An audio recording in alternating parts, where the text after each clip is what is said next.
des raisons psychologiques à ça, c'est que il y a plusieurs stades quand on est dans un mal-être par rapport à une décision. Il y a la sidération, ensuite on prend conscience, on est en colère.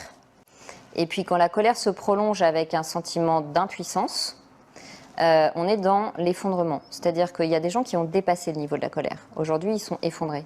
Ils n'ont plus d'énergie. Moi, j'en vois beaucoup. Des gens qui me disent « je suis un zombie ». Je ne sais plus quel jour on est, parce que de toute façon, je suis en télétravail, donc qu'on soit mardi ou vendredi, c'est pareil.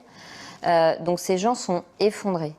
Voilà, ils n'ont plus le ressort. Et moi, c'est ça qui m'inquiète. C'est qu'on a attaqué la pulsion de vie.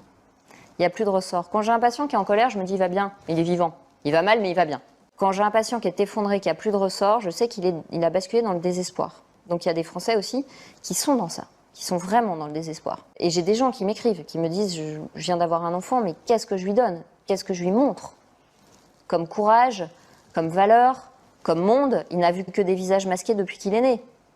Et puis je pense qu'il y a des gens qui peut-être ont renoncé, mais bien avant le Covid, et qui se disent après tout, on a de la chance, on a les aides sociales, on peut remplir le frigo, donc on ne peut pas se rebeller pour notre liberté. Voilà, je pense qu'il y a aussi des gens qui, entre la sécurité, le confort et la liberté, vont préférer la sécurité et le confort parce que la liberté, elle est lourde à porter, elle est fatigante, la liberté.